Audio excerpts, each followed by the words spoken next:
우리의 섬김이 더 낮은 곳으로, 우리의 고백이 더 낮은 곳으로 쓰러져 있는 그들을 향해 당신이 그랬듯 더 낮은 곳으로, 낮은 곳으로 우릴 초대하네. 함께 하자고 말씀하시네. 우리도 예수 그 길을 따라 함께 가길 원하네.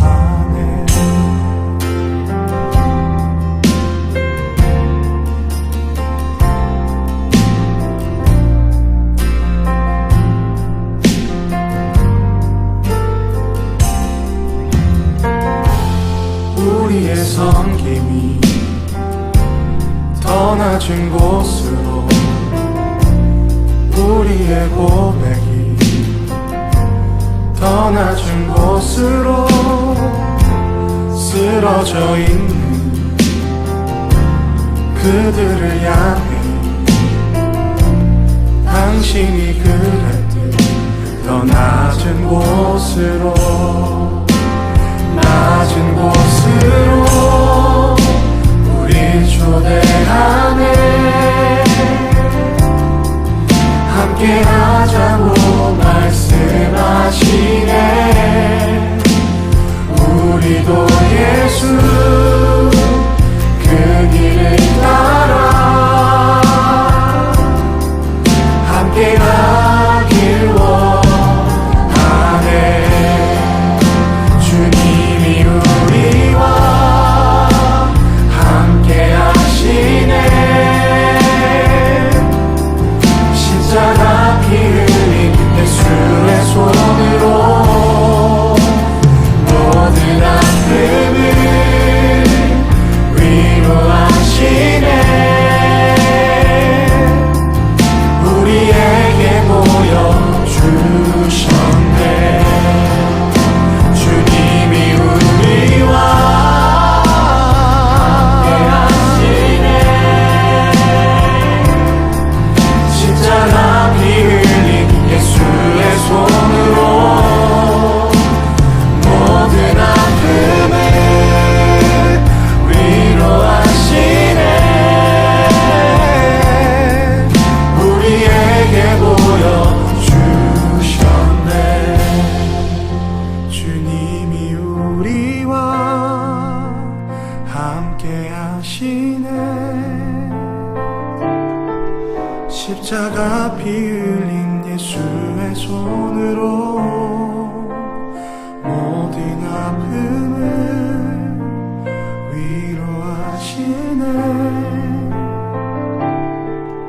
우리에게 보여주셨네.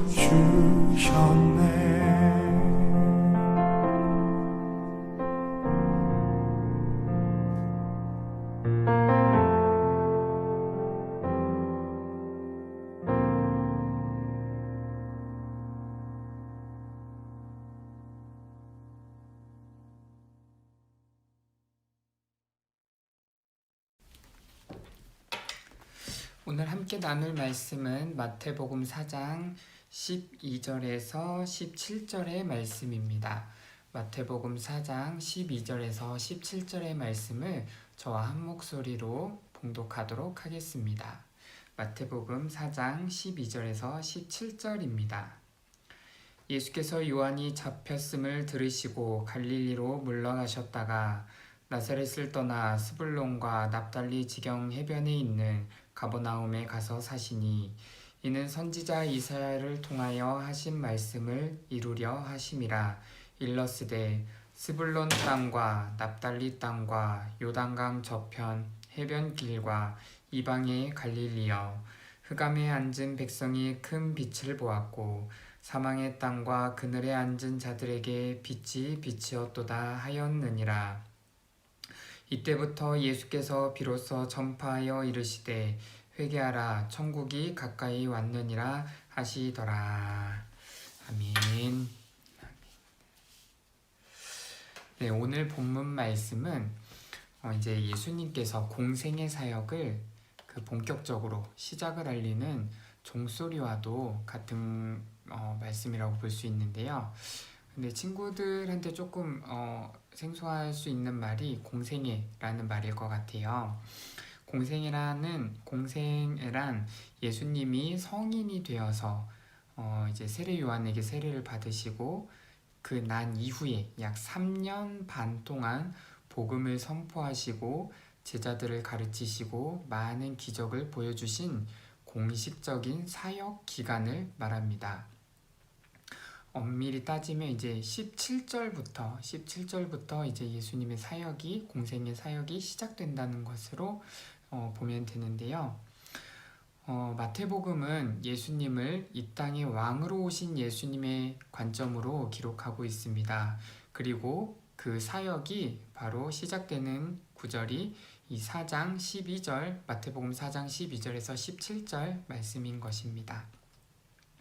오늘 말씀을 살펴보면 크게 두 가지 사건을 볼 수가 있는데요. 하나는 세례 요한이 잡혀간 것과 다른 하나는 예수님이 가버나움에 가셔서 복음을 전하신 사건입니다.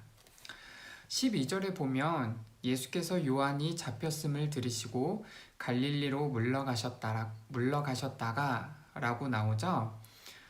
이 말씀을 언뜻 보면은 이제 세례 요한이 붙잡힘으로 인해서 이제 예수님이 그것을 이제 본인도 뭔가 잡히시거나 그런 것을 피하는 모습처럼 보일 수 있는데요.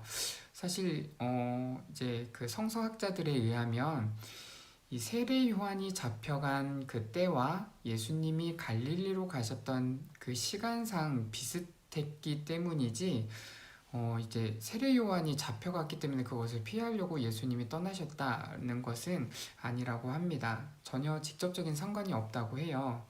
그보다 우리가 먼저 기억할 것은 뭐냐면 세례 요한이 왜 잡혀갔냐는 것이죠.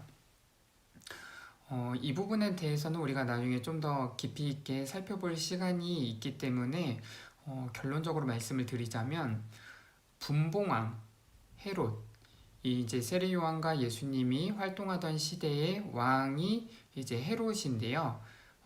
우리가 이제 예수님이 마태복음 잠시만요.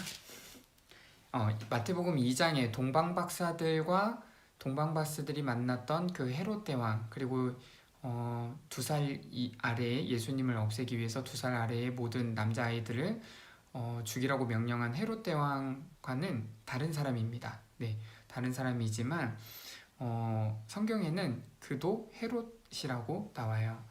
이 분봉왕 헤롯이 무슨 일을 했냐면 자신의 동생의 아내를 이게 자기 아내로 삼는 것을 그런 이제 일이 있었습니다. 쉽게 말해서 자기 동생의 아내를 뺏은 거죠. 근데 이거를 세례 요한이 비판하는 말을 했어요. 그것은 옳지 않다, 옳은 일이 아니다 라고 하니까 화가 난 분봉왕 헤롯이 세례 요한을 잡아서 왕궁 감옥에 가둔 사건이 일어났습니다. 그리고 끝내 거기서 세례 요한은 순교를 하게 됩니다. 근데 우리가 볼 것은 이 세례 요한이 잡혀간 이유가 분봉왕 헤롯의 그런 잘못된 것을 비판해서이기도 하지만 그가 잡혀가고 또 감옥에 갇히고 순교함으로 인해서 예수님의 사역은 오히려 더 이제 본격적으로 시작되는 시작인 것을 알릴 수가 있습니다. 왜냐하면 세례 요한은 이미 자신이 잡힐 것과 어쩌면 순교할 것에 대해서 이미 알고 있는 듯한 말을 그 제자들에게 했기 때문인데요. 요한복음 3장 30절을 보면 이런 말씀이 나옵니다. 그는 흥하여야 하겠고 나는 쇠하여야 하리라. 무슨 말이냐면 여기서 말하는 그는 예수님인데요. 예수님은 흥해야 하고 나 세례 요한은 쇠해야 한다 라는 것입니다. 비록 세례 요한의 사역은 그가 잡혀가고 죽음으로 인하여 쇠하였지만 예수님의 사역은 더 흥한 것을 우리는 성경을 통해서 계속 알아갈 수 있습니다. 왜냐하면 이것으로 인하여서, 즉 세례 요한이 그 사역이 쇠함으로 인하여서 세상 모든 사람들이 구원에 이르는 은혜가 주어진 것을 저희는 알 수 있기 때문이죠. 하나님은 사람을 통해서 일하십니다. 그리고 우리를 통해서 일하시기를 원하십니다. 그러나 우리는 생각하기를 하나님 믿는 사람은 모두 좋은 일만 있어야 하고 또 그래야만 하나님의 일을 잘 할 수 있다라고 생각하기가 쉽습니다. 물론 하나님의 일하심은 좋은 환경이나 좋은 여건들을 통해서 또 일하시기도 합니다. 그리고 더 좋은 일을 할 수 있을 것만 같습니다. 특히나 내가 잘 알고 또 경험한 것들이 많다라고 한다면 그런 것들을 통해서 하나님이 더 많은 일들을 하실 수 있다라고 생각할 수 있기 때문이죠. 그러나 여러분도 알다시피 우리가 사는 세상은 좋은 환경보다는 좋지 않은 환경들에 사는 사람들이 더 많은 것을 알 수가 있습니다.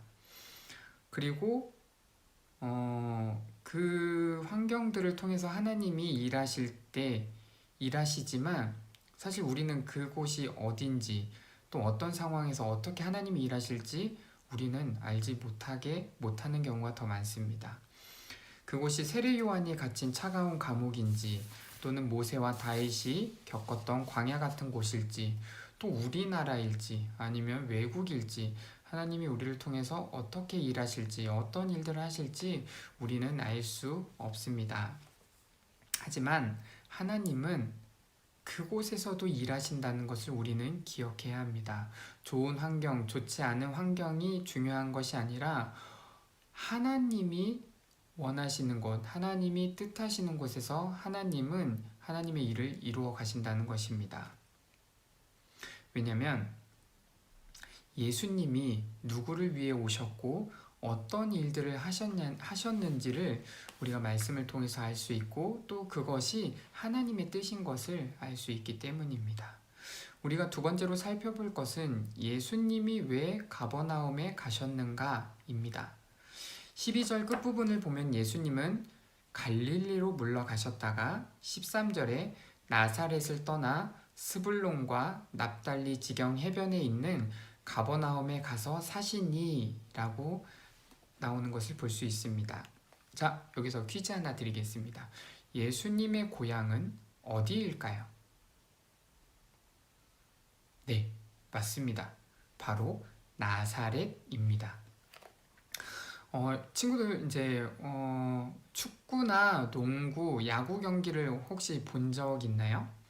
그런 경기들을 보면 이제 홈 경기와 원정 경기라는 것이 이제 나오죠. 홈 경기는 우리 팀 구장에 다른 팀이 와서 겨루는 것이고 원정 경기는 우리가 다른 팀에 가서 겨루는 것을 말합니다. 이제 보통 홈 경기와 원정 경기를 했을 때 승리 비율이 어느 쪽이 높느냐라고 통계를 나눠 보니까 홈 경기, 즉 우리 구장에서 다른 팀과 겨룰 때 승리할 확률이 굉장히 높게 나왔다고 해요. 많은 이유가 있겠지만 이 홈구장에서 하는 그 경기의 흐름이 이 선수들에게 굉장히 익숙하고 또 마음도 편안해져서 평소보다 더 이제 그런 이제 뛰어난 실력을 다른 경기장에 가서 경기를 하면은 그 실력이 좀 떨어지는데 홈 경기에서 경기를 할 때는 100% 그 실력을 발휘할 수 있기 때문이라고 해요. 제가 왜 이 말씀을 드리냐면 예수님이 이제 사역이 시작이 되잖아요. 예수님의 사역이 시작이 되는데 왜 예수님은 그 사역을 고향인 나사렛이 아닌 가버나움에서 하셨는가? 그 질문을 하기 위해서입니다. 예수님이 사역을 시작하실 때 어디서 시작하면 좋을까요? 저는 생각해 보면은 아무래도 이제 타지보다는 엉뚱한 동네보다는 그래도 내 고향, 즉 나사렛에서 시작하셨으면 더 좋지 않았을까 생각이 들었기 때문입니다. 하지만 13절에 보면은 예수님은 나사렛을 떠나 가버나움에 가셨다고 나오고 있죠. 예수님이 가버나움에 가신 이유는 바로 예수님의 고향인 나사렛에서 예수님이 인정받지 못하셨기 때문입니다. 나사렛은요, 가난한 동네였어요. 그리고 이제 역사적으로 봤을 때 오랜 시간 전쟁이 끊이지 않았던 곳이어서 그곳에 사는 사람들의 그런 성품이나 그런 성격이 굉장히 거칠고 좀 이렇게 굉장히 뭐랄까 배타적인, 그러니까 좀 이제 자신들만 생각하는 개인주의 같은 것도 있었고 사람들을 잘 믿지 못하는 그런 이제 경향도 있었다고 해요. 그게 얼마나 심했으면 예수님의 제자 중에 경건하고 성품이 곱기로 예수님이 인정하신 나다나엘이 나사렛에서 무슨 선한 것이 나올 수 있느냐라고 할 정도로 굉장히 이제 모든 것이 어렵고 좀 좋지 않은 환경이 바로 나사렛이었습니다. 근데 생각해 보면 만약에 그곳에서 예수님이 사역을 시작하셨다고 하면 어떨까요? 모르긴 몰라도요, 정말 많은 사람들이 복음을 듣고 또 구원받는 기쁨을 누렸을 것이고요. 또 아프고 병든 자, 귀신 들린 자와 같은 사람들이 많은 고침을 받았을 것입니다. 제가 왜 이 말씀을 하냐면 이러한 사역이 어디서 이루어졌느냐? 바로 가버나움에서 이루어졌기 때문입니다. 너무 좋은 기회였는데 어떻게 해요? 나사렛 사람들은 그것을 놓치게 된 것이죠. 나사렛 사람들은요, 예수님을 알아보지 못했습니다. 그들은 그저 예수님을 자신과 같은 사람들이라고 생각했어요. 왜냐? 어려서부터 같이 지내왔고 요셉의 아들, 목수의 아들, 마리아의 아들, 너무나도 익숙했기 때문이죠. 심지어 예수님이 그들 앞에서 다른 곳에서 많은 기적과 또 그런 복음을 전하신 것을 그들이 듣고 또 알았음에도 불구하고 예수님을 인정하지 못하는 모습이 성경 곳곳에서 발견됩니다. 심지어 예수님의 형제들조차 예수님을 믿지 못했죠. 여러분, 돼지목에 진주라는 말 아시죠? 이 진주의 가치를 진주의 가치는 진주를 알아보는 사람에게만 그 가치가 있는데요. 그러나 그것을 모르는 돼지에게 이 진주 목걸이를 아무리 많이 걸어줘도 돼지는 기뻐할까요? 아니요. 기쁨도 즐거움도 없죠. 왜? 돼지는 진주의 가치를 모르니까요. 이 나사렛 사람들이 바로 이 가치를 몰랐던, 돼지라고 말하기는 좀 뭐하지만 가치를 몰랐던 거죠. 예수님의 진정한 가치를 몰랐던 것입니다. 그런데 우리도 이러한 나사렛 사람들과 같아지기 쉽습니다. 왜냐하면 하나님의 일하신다는 것, 하나님의 일이라는 것이, 그 사역이라는 것이, 복음을 전하는 것이 꼭 좋지 않은 환경이라고 해서 반드시 빛을 발하지 않다는 것입니다. 즉, 하나님은 환경에 구애받지 않고 사람에 구애받지 않고 하나님은 일하시는데 우리는 그러한 일들, 그러한 하나님의 생각과 마음을 잘 모르고 잘 알지 못하고 그래서 그 가치를 잘 어떻게 해요? 알지 못하는 일들이 발생합니다. 하나님을 알고 믿고 따르는 자들만이 하나님의 은혜와 사랑을 누릴 수 있습니다. 그 가치를 아는 사람만이 그 가치 있는 사람이 되는 것이죠. 그래서 바라기는 저와 여러분들이 가버나움의 사람들의 마음과 같기를 바랍니다. 예수님의 가치를 제대로 알고 그 은혜를 누렸던 그 사람들과 같이 저희도 그 은혜를 누리는 주의 자녀들이 되기를 바랍니다. 예수님이 가버나움으로 가신 두 번째 이유는 바로 하나님의 말씀을 이루기 위하여입니다.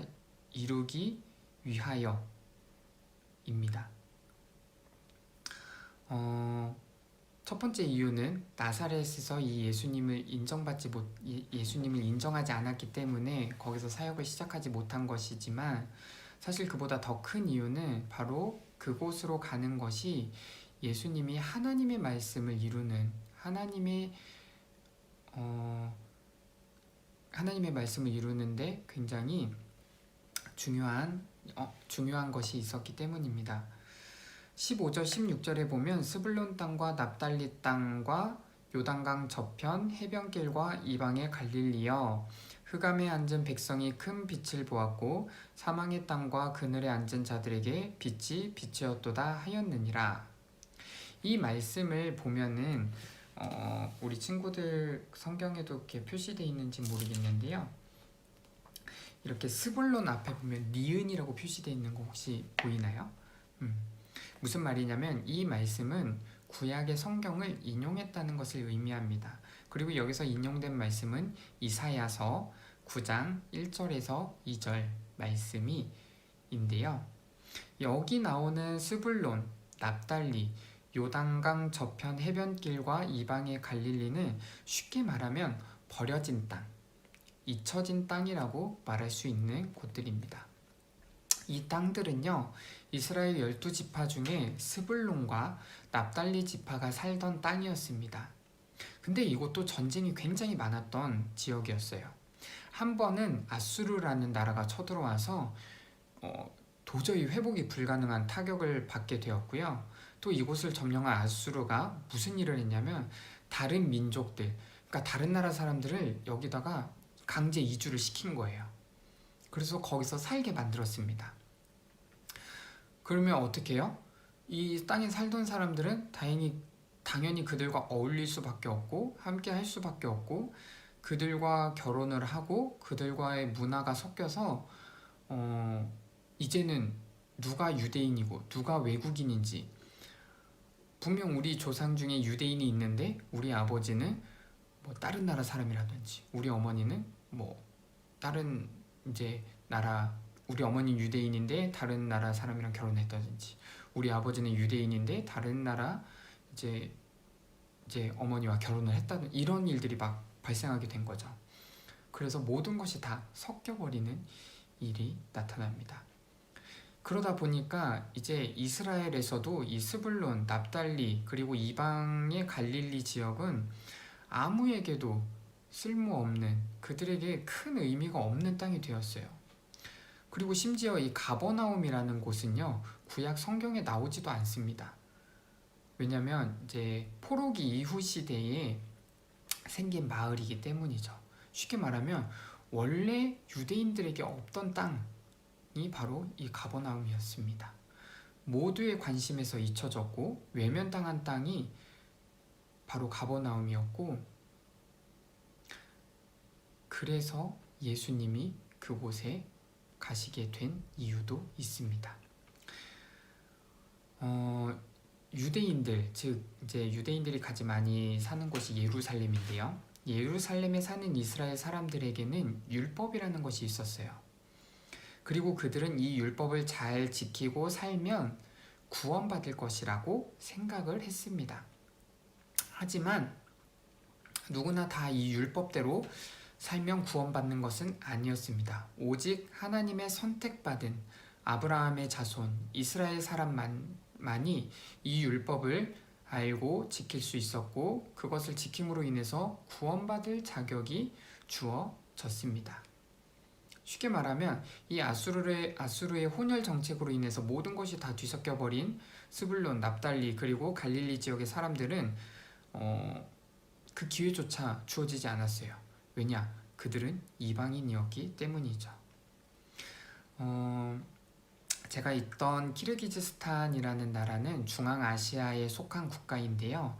그 중앙아시아에 이제 좀 특별한 사람들이 살고 있었는데 바로 고려인이라는 분들입니다. 그분들은 이제 남과 북이 갈라지기 이전에 이제 쉽게 말하면 외국으로 이제 팔려가신 분들이에요.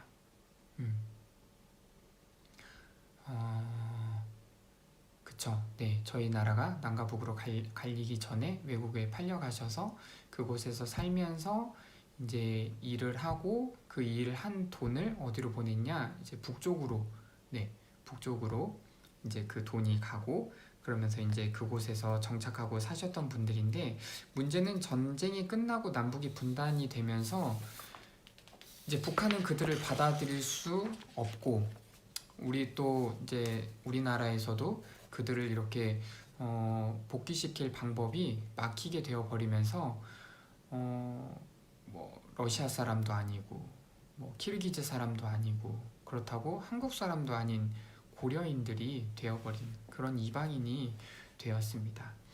그래서 한때는 그분들을 우리 한국인으로 인정하고 권리를 인정해줘야 된다라는 얘기도 나오고 그런 법이 이제 생길 수 있게끔 추진되기도 했었지만 결국 이루어지지는 못했습니다.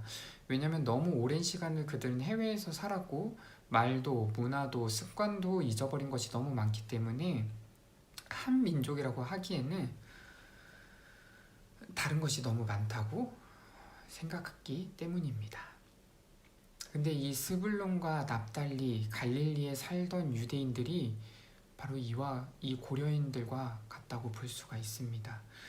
유대인이지만 유대인으로 인정받지 못한 자들, 그래서 구원받을 기회조차 얻지 못했던 자들, 율법을 알고 또 지키고 싶었지만 그러한 기회조차 제사를 드리고 회개하고 싶어도 그런 기회조차 주어지지 않았던 이들이 바로 그 스불론과 납달리 그 갈릴리 지역에 살던 그들이었습니다. 그들에게 누가 찾아가셨냐? 바로 예수님이 찾아가신 것입니다. 왜냐하면 그들에게는 희망이 없었거든요. 소망이 없는 거예요. 왜냐하면 열심히 살 이유가 없기 때문이죠. 모든 일에 최선을 다할 필요가 그들에게 이유가 없었습니다. 왜요? 죽으면 다 끝나니까요. 예루살렘에 사는 유대인들은 착한 일도 해야 되고요. 그러니까 하나님 앞에 제사도 드려야 되고 여러 가지 일들을 해야 됐어요. 왜냐? 그런 것들을 잘 지켜야 천국에 갈 수 있으니까요. 구원받을 수 있으니까요. 하지만 이 사람들에게는 기회조차 주어지지 않은 거예요. 왜? 이방인이었으니까. 아브라함의 자손들이 아니었으니까요. 그러니까 착하게 살고 선한 일을 하고 주어진 일에 최선을 다해서 살아야 될 이유가 뭐가 있겠어요? 없는 것이죠. 그렇게 삶의 희망도 소망도 없고 어둡고 그 사망의 냄새가 코를 찌르는 곳이 바로 이 가버나움이었습니다. 그곳에 누가 가셨다고요? 예수님이 가셨습니다. 왜요? 예수님은 빛이시니까요. 16절의 말씀을 보면 흑암에 앉은 백성들이 본 큰 빛, 사망에 가려진 땅과 그늘에 앉은 자들에게 비추인 빛이 누구예요? 바로 예수님을 말하는 것입니다. 예수님은 이 세상에 빛으로 오신 분입니다. 어둡고 사망과 근심과 걱정이 가득한 곳을 밝게 비추시기 위해 이 땅에 오셨습니다. 우리가 예수님의 사역을 어떤 것이라고 정의하기는 사실 어렵지만 누가복음 7장 22절을 보면 예수님이 그 사역, 특별히 가버나움과 사마리아 이방 지역을 그분이 돌아다니시면서 말씀을 전했던 복음을 전하셨던 이유가 나와 있습니다. 22절을 보면 예수께서 대답하여 이르시되 너희가 가서 보고 들은 것을 요한에게 알리되 맹인이 보며 못 걷는 사람이 걸으며 나병 환자가 깨끗함을 받으며 귀먹은 사람이 들으며 죽은 자가 살아나며 가난한 자에게 복음이 전파된다 하라. 그리고 오늘 말씀 4장 17절을 보면 이때부터 예수께서 비로소 전파하여 이르시되 회개하라 천국이 가까이 왔느니라 하시더라. 예수님은요 눈먼 자가 눈을 뜨고요 못 걷던 사람이 걷게 되고요 몸이 썩는 병에 걸린 사람이 깨끗함을 받고요 귀먹은 사람이 듣고요 죽은 사람을 살리시는 가난한 자, 억눌린 자, 갇힌 자들이 자유를 얻는 복음을 전하러 오셨습니다. 예수님의 사역을 이렇게 말할 수 있는 것입니다. 그래서 예수님이 가야 할 곳은 그런 사람들, 아프고 힘들고 어려운 사람들, 구원의 기회조차 주어지지 않았던 사람들을 예수님은 찾아가신 것입니다. 내가 부자여서, 내가 왕이어서, 내가 아는 것이 많고 인기가 많은 사람이라 예수님이 필요 없는 사람들이 아닌 가난하고 병들고 힘없는 자들, 버려지고 잊혀지고 외면한 자들에게 예수님은 찾아가십니다. 그리고 그들에게 참 자유를 주시고 평화와 위로를 전하시며 생명을 전하시기 위해 이 땅에 오신 것입니다. 예수님은 이런 사람들을 위해 오셨습니다. 예수님을 예수님으로 볼 수 없는 영적으로 눈먼 자들, 예수님께 나아갈 수 없던 영적으로 못 걷던 자들, 영원히 썩어가고 죽어가던 자들, 예수님의 말씀을 듣지 못해 천국에 이르지 못했던 자들을 위해 오셨습니다. 어디요? 가버나움의 사람들이요. 그리고 이 모습은 우리가 예수님을 알기 전의 모습과 다름이 없습니다. 누가복음 7장 22절에 나온 사람들이 바로 저와 여러분이라는 것입니다. 가버나움에 있던 사람들이 바로 저와 여러분입니다. 예수님은 그런 우리를 위해 오셨고요. 흑암과 사망의 그늘에 있던 우리를 살리시기 위해 이 세상의 빛으로 오신 분이십니다. 그리고 예수님께서 십자가에서 죽으시고 부활하심으로 인해 우리에게 진정한 빛이요, 생명이요, 진리임을 보여주셨습니다. 이제 우리에게는 흑암도 사망의 그늘도 없습니다. 오직 부활의 주님이 비춰주시는 영광의 빛, 빛의 자녀들인 것을 기억하시기를 바랍니다. 잊지 마시기를 바랍니다. 그리고 그 가치를 알고 사시기를 바랍니다. 예수님과 같이 빛의 자녀가 된 우리의 가치를 알고 사시기를 바랍니다. 그리고 우리를 통하여 일하시고 계시는 하나님과 날마다 동행하시기를 바랍니다. 그래서 여러분들로 인해 가정과 학교와 직장과 교회가 밝아지고 놀라운 회복의 역사가 일어날 것을 기대하며 살아가시기를 바랍니다. 그리고 아직도 하나님을 모르고 살아가는 이들에게 부활의 빛을 비추며 하나님의 말씀을 이루며 사는 주의 자녀들이 되기를 간절히 소망합니다. 그렇게 날마다 그 하나님과 동행하고 그 하나님과 함께 하면서 이 세상에 부활의 빛을 비추는 주의 자녀들 되기를 간절히 소망합니다. 함께 기도하겠습니다.